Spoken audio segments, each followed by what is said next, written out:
A paz, irmãos. Bem-vindo ao canal Plenitude da Palavra. Aqui vocês vão encontrar vídeos que vão edificar a sua vida espiritual.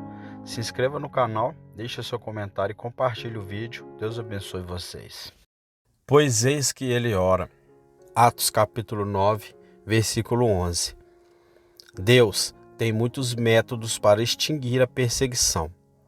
Ele não permitirá que sua igreja seja ferida por seus inimigos ou oprimida por seus inimigos, e ele não tem falta de meios para desviar o caminho dos ímpios ou virá-lo de cabeça para baixo.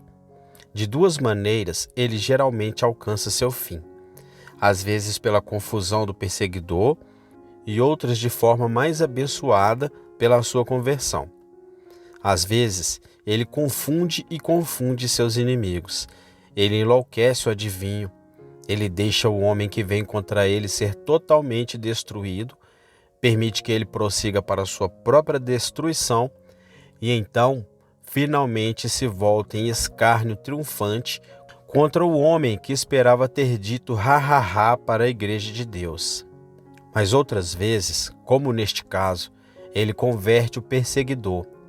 Assim, ele transforma o inimigo em amigo.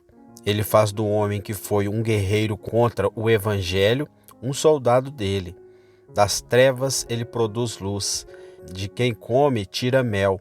Sim, de corações de pedra ele suscita filhos a Abraão. Esse foi o caso de Saulo. É impossível conceber um fanático mais furioso. Ele havia sido respingado com o sangue de Estevão, quando o apedrejaram até a morte.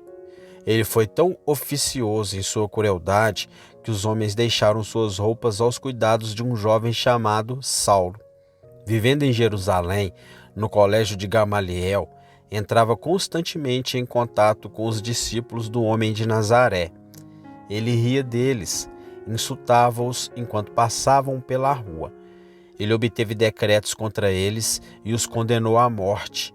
E agora, como ponto culminante, este lobisomem, tendo provado sangue, fica extremamente louco, decide ir para Damasco, para que possa saciar-se com o sangue de homens e mulheres, para que ele possa amarrar os cristãos e levá-lo a Jerusalém, para sofrerem o que ele considerava um castigo justo por sua heresia e pelo afastamento de sua antiga religião. Mas, quão maravilhoso era o poder de Deus! Jesus mantém este homem em sua carreira louca, assim como, com sua lança apoiada, ele estava avançando contra Cristo. Cristo o encontrou, desmontou-o, jogou-o no chão e questionou: Saulo, Saulo, por que me persegues?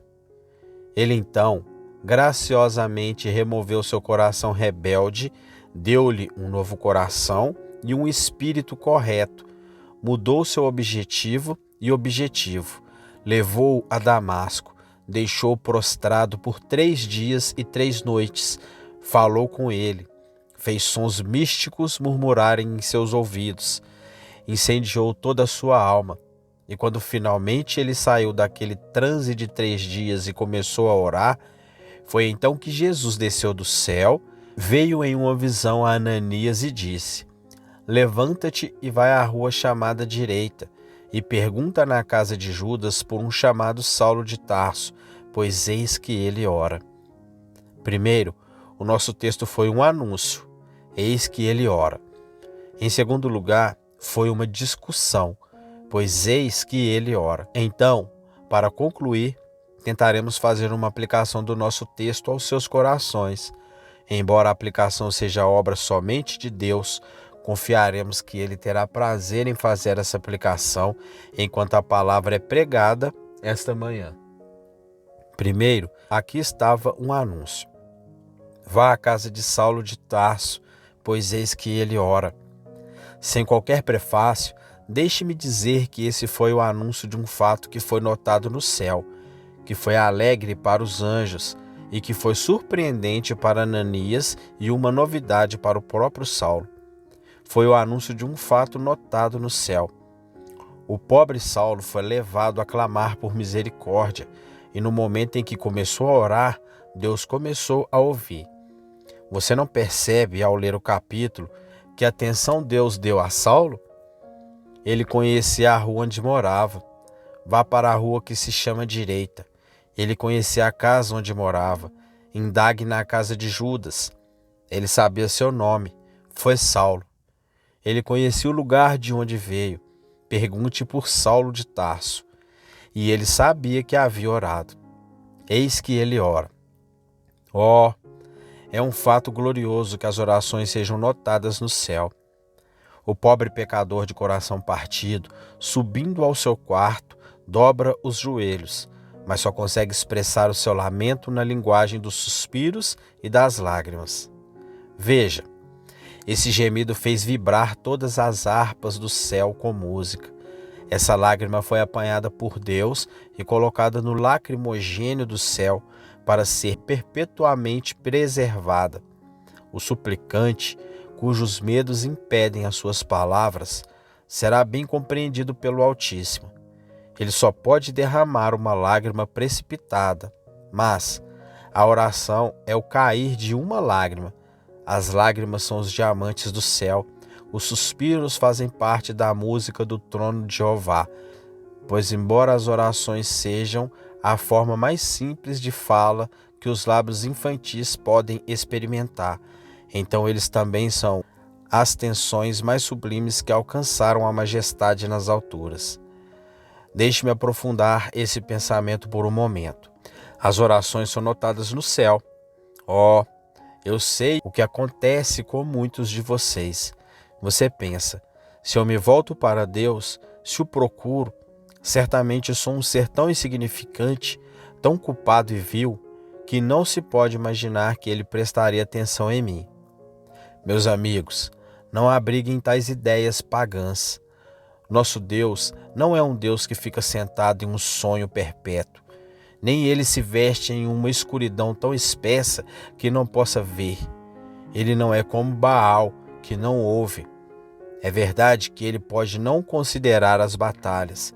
Ele não se importa com a pompa e a pompa dos reis. Ele não ouve o volume da música marcial. Ele não considera o triunfo e o orgulho do homem.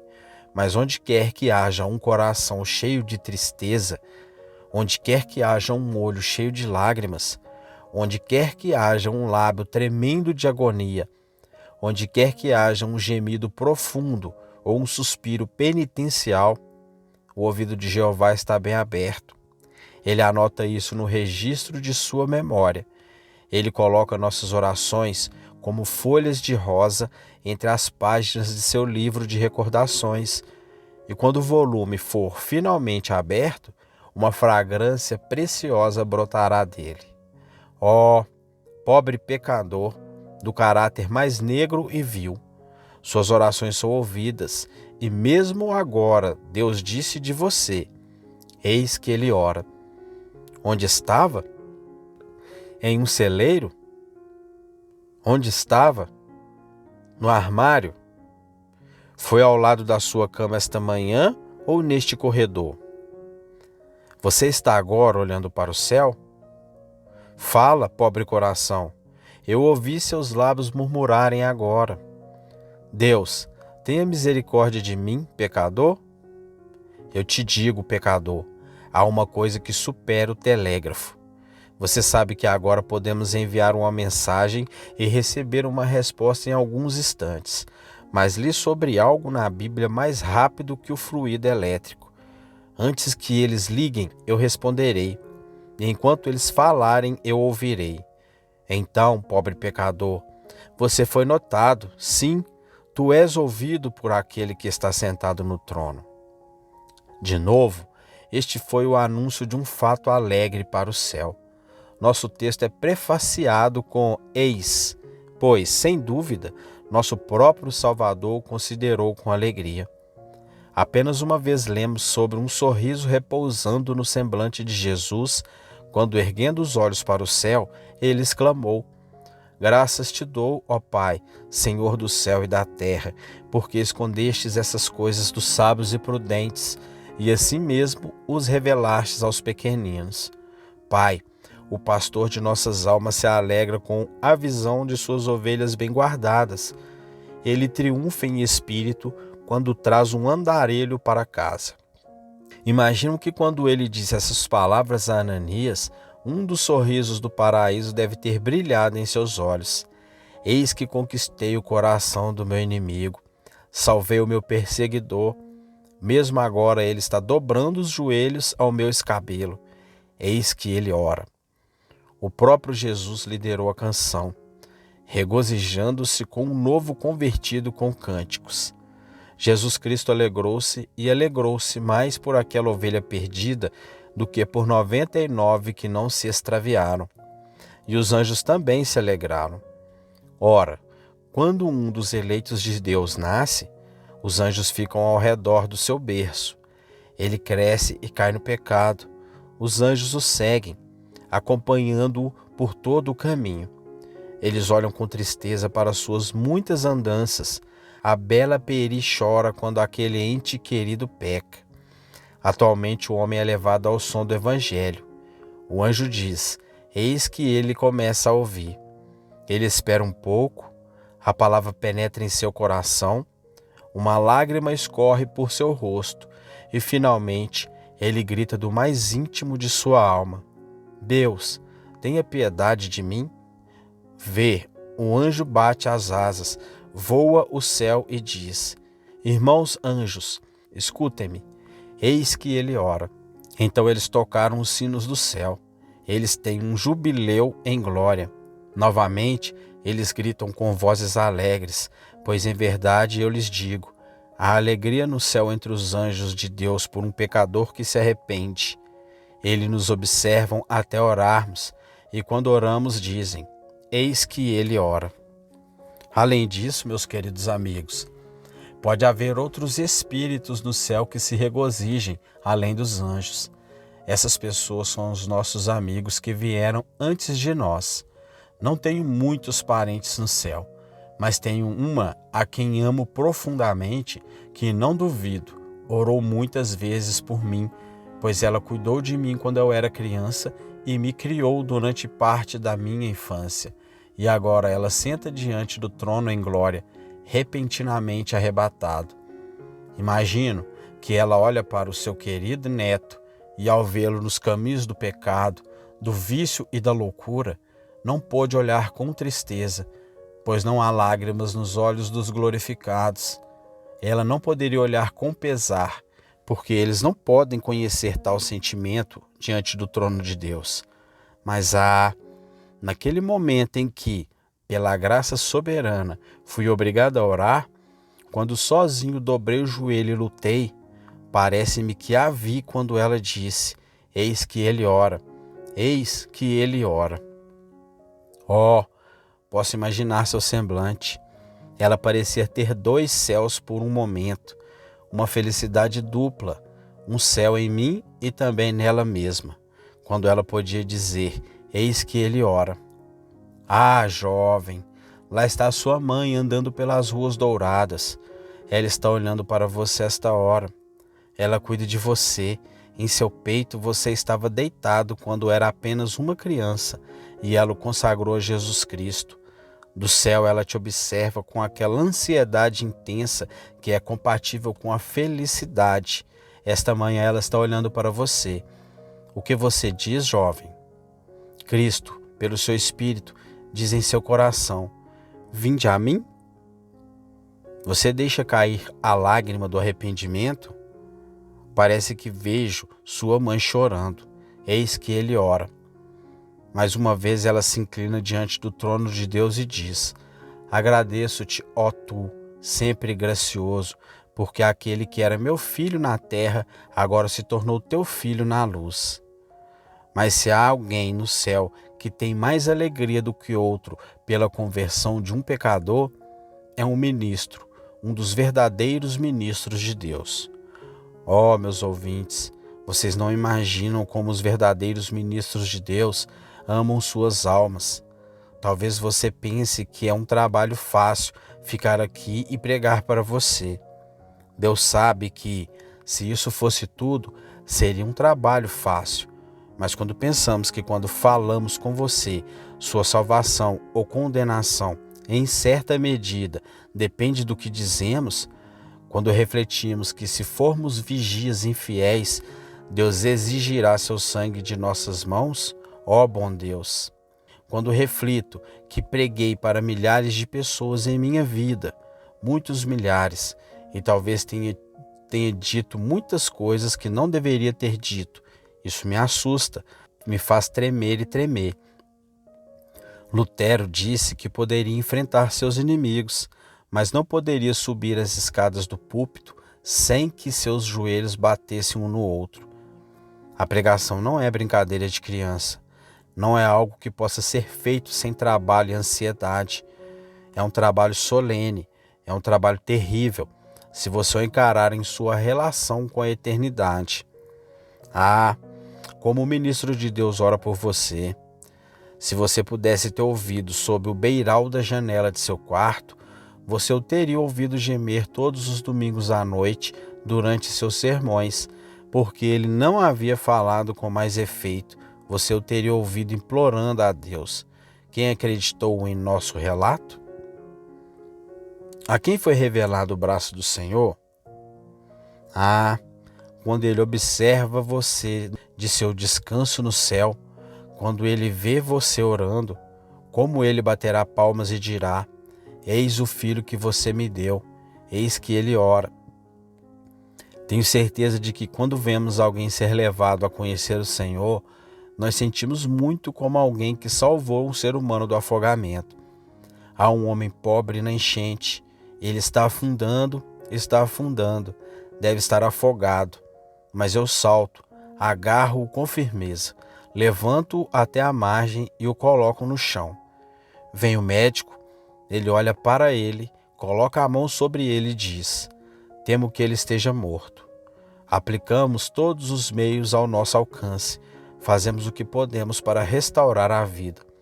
Sinto que fui o libertador daquele homem e, como me abaixo e coloco meu ouvido ao lado de sua boca, finalmente digo: ele respira, ele respira. Que prazer há nesse pensamento, ele respira, ainda há vida. Assim, quando encontramos um homem orando, gritamos: ele respira. Ele não está morto, ele está vivo, pois enquanto um homem ora, ele não está morto em ofensas e pecados, mas é trazido à vida, é vivificado pelo poder do Espírito. Eis que ele ora. Esta foi uma notícia alegre no céu, além de ser notada por Deus. Então, em segundo lugar, este foi um evento muito surpreendente para os homens. Ananias ergueu as duas mãos surpreso. Ó, meu Senhor, eu deveria ter pensado que alguém iria orar, exceto aquele homem. É possível? Não sei como é com os outros ministros, mas às vezes eu olho para tais e tais indivíduos na congregação e digo: bem, eles estão muito esperançosos. Acho que os terei, trabalho em andamento e espero ouvi-los em breve contar o que o Senhor fez por suas almas. Em breve, talvez, eu não os veja mais e sinta completamente a falta deles. Mas em vez disso, meu bom mestre me envia alguém de quem eu não tinha esperança. Um pária, um bêbado, um réprobo, para o louvor da glória de sua graça. Então levanto as mãos surpresos pensando: eu deveria ter pensado em qualquer pessoa e não em você. Lembro-me de uma circunstância que ocorreu há pouco. Havia um homem pobre com cerca de 60 anos. Ele tinha sido um marinheiro rude, um dos piores homens da aldeia. Era seu costume beber, e ele parecia ficar encantado quando xingava e xingava. Ele entrou na capela, porém, num dia de sábado, quando alguém quase meu parente estava pregando sobre o texto sobre Jesus chorando por Jerusalém. E o pobre homem pensou: o quê?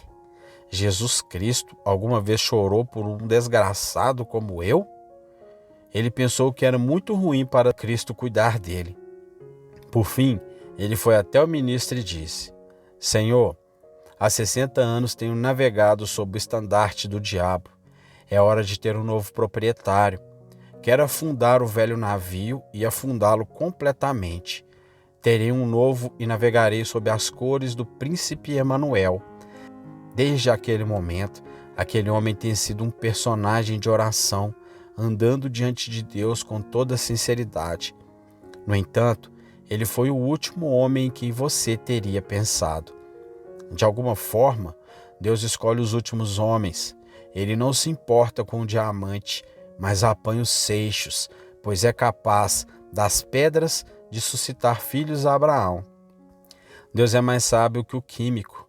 Ele não apenas refina o ouro, mas transmuta metais comuns em joias preciosas. Ele pega os mais imundos e os mais vis e os transforma em seres gloriosos, os torna santos, embora sejam pecadores, e os santifica, embora sejam profanos. A conversão de Saulo foi algo estranho, mas, amado, foi mais estranho do que você e eu sermos cristãos? Deixe-me perguntar se alguém lhe tivesse dito, há alguns anos, que você pertenceria a uma igreja e seria contado entre os filhos de Deus. O que você teria dito? Coisas e bobagens. Não sou um de seus metodistas arrogantes. Não vou ter nenhuma religião. Adoro pensar e fazer o que quero. Você e eu não dissemos isso? E como diabos chegamos aqui? Quando olhamos para a mudança que passou por nós, parece um sonho. Deus deixou muitos em nossas famílias que eram melhores do que nós. E por que Ele nos escolheu? Oh, não é estranho? Não poderíamos levantar as mãos em espanto, como fez Ananias, e dizer: Eis, eis, eis, é um milagre na terra, uma maravilha no céu? A última coisa que tenho a dizer aqui é que esse fato era uma novidade para o próprio Saulo. Eis que ele ora. O que há de novo nisso? Saulo costumava ir ao templo 2 vezes por dia na hora da oração. Se você pudesse acompanhá-lo, você o teria ouvido falar lindamente em palavras como estas: Senhor, graças te dou. Não sou como os outros homens. Não sou um extorsor, nem um publicano. Jejuo 2 vezes da semana e dou o dízimo de tudo o que possuo. E assim por diante. Oh, você pode tê-lo encontrado fazendo um belo discurso diante do trono de Deus. E ainda assim diz: eis que ele ora. O quê? Ele nunca havia orado antes? Não, nunca. Tudo o que ele havia feito antes foi em vão, não foi oração. Ouvi falar de um senhor idoso que foi ensinado quando criança a orar. Ore a Deus, abençoe meu pai e minha mãe. E ele continuou orando a mesma coisa por 70 anos. Quando seus pais já estavam mortos, depois disso, agradou a Deus, em sua infinita misericórdia, tocar seu coração. E ele foi levado a ver que, apesar de sua constância em suas formas, ele não estava orando. Ele frequentemente fazia suas orações, mas nunca orava. Assim foi com Saulo. Ele pronunciou seus discursos magniloquentes, mas todos foram inúteis. Ele havia feito suas longas orações por um pretexto. Tudo foi um fracasso. Agora vem uma petição verdadeira e é dito: eis que ele ora. Você vê aquele homem tentando obter uma audiência de seu Criador? Como ele está? Ele fala latim e versos em branco diante do trono do Todo-Poderoso. Mas Deus permanece sentado em calma indiferença, sem prestar atenção. Então o homem tenta um estilo diferente. Pega um livro e, dobrando o joelho novamente, reza de uma forma encantadora a melhor e antiga oração que poderia ser feita, mas o Altíssimo desconsidera suas formalidades vazias. Por fim, a pobre criatura joga fora o livro, esquece o versículo em branco e diz: ó Senhor, ouve, pelo amor de Cristo. Ouçam, diz Deus, eu o ouvi. Aí está a misericórdia que você buscou. Uma oração sincera é melhor do que 10.000 formas. Uma oração vinda da alma é melhor do que uma miríade de leituras frias. Quantas orações que brotam apenas da boca e da cabeça, Deus as abomina. Ele ama aqueles que vêm do fundo do coração. Talvez eu fosse um insolente se dissesse que há centenas de pessoas aqui esta manhã que nunca oraram uma única vez em suas vidas. Há alguns de vocês que nunca o fizeram. Há um jovem ali que disse aos seus pais, quando os deixou, que ele deveria sempre fazer sua forma de oração todas as manhãs e todas as noites. Mas ele está envergonhado e deixou isso de lado. Bem, jovem, o que você fará quando morrer? Você terá a palavra de ordem às portas da morte? Você entrará no céu pela oração? Você não vai. Você será expulso da presença dele e lançado fora. Em segundo lugar, temos aqui um argumento, pois eis que ele ora. Foi um argumento, antes de tudo, pela segurança de Ananias. O pobre Ananias teve medo de ir até Saulo. Ele achou que era como entrar na cova de um leão. Se eu for à casa dele, pensou ele, no momento em que ele me vir, ele me levará imediatamente a Jerusalém, pois sou um dos discípulos de Cristo. Não me atrevo a ir. Deus diz, eis que ele ora. Bem, diz Ananias, isso é o suficiente para mim. Se ele for um homem de oração, não me machucará. Se for um homem de verdadeira devoção, estou seguro. Certifique-se de que você sempre pode confiar em um homem de oração. Não sei como é, mas mesmo os homens ímpios sempre prestam reverência a um cristão sincero. Afinal, um mestre gosta de ter um servo que ora. Se ele próprio não considera a religião, gosta de ter um servo piedoso e confiará nele mais do que em qualquer outro. É verdade que há algumas pessoas que professam orar e que não têm nem um pouco de oração. Mas sempre que você encontrar um homem que realmente ora, confie nele um ouro incalculável, pois se ele realmente ora, não precisa ter medo dele. Aquele que comunga com Deus em segredo pode ser confiável em público. Sempre me sinto seguro com um homem que é um visitante no propiciatório. Já ouvi uma anedota de 2 cavaleiros viajando juntos em algum lugar da Suíça. Logo chegaram ao meio das florestas e você conhece as histórias sombrias que as pessoas contam sobre as estalagens de lá, como é perigoso hospedar-se nelas. Um deles, um infiel, disse ao outro, que era cristão, não gosto nada de parar aqui, é realmente muito perigoso. Bem, disse o outro, vamos tentar. Então eles entraram em uma casa, mas parecia tão suspeito que nenhum dos dois gostou. E eles pensaram que prefeririam estar em casa na Inglaterra. Logo o proprietário disse, senhores, sempre leio e oro com minha família antes de ir para a cama. Vocês me permitirão fazer isso essa noite? Sim, disseram eles, com o maior prazer. Quando subiram as escadas, o infiel disse, não estou com medo nenhum agora. Por quê? Disse o cristão, porque nosso anfitrião rezou. Oh, disse o outro, então parece que, afinal, você pensa algo em religião. Porque um homem reza, você pode dormir na casa dele. E foi maravilhoso como os dois dormiram. Bons sonhos eles tiveram, pois sentiram que onde a casa tinha sido coberta pela oração e murada pela devoção, não poderia ser encontrado um homem vivo que lhes causasse algum dano. Este então foi um argumento para Ananias, para que ele pudesse ir em segurança para a casa de Saulo. Mais do que isso, aqui estava um argumento para a sinceridade de Paulo. A oração secreta é um dos melhores testes da religião sincera. Se Jesus tivesse dito a Ananias, eis que ele prega, Ananias teria dito, para fazer e ainda assim ser um enganador. Se ele tivesse dito, ele foi a uma reunião da igreja, Ananias teria dito, ele pode entrar lá como um lobo em pele de cordeiro. Mas quando ele disse, eis que ele ora, isso foi argumento suficiente. Um jovem chega e me conta o que sentiu e o que tem feito. Por fim eu digo, ajoelhe-se e ore.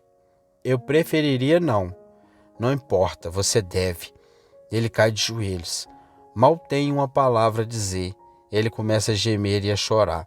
e ali fica de joelho até que finalmente gagueja: Senhor, tem piedade de mim, pecador?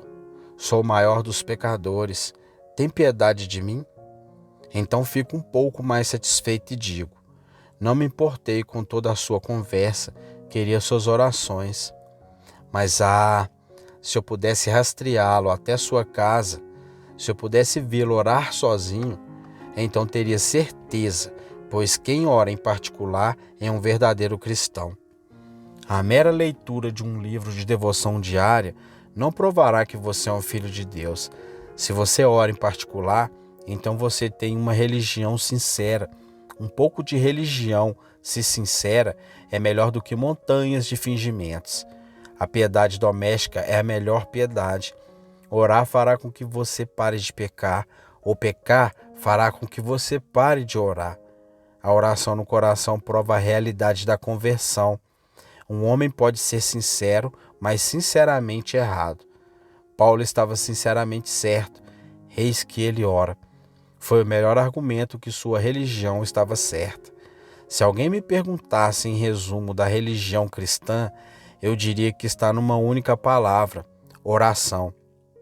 Se me perguntassem o que será necessário em toda a experiência cristã, eu deveria responder: oração.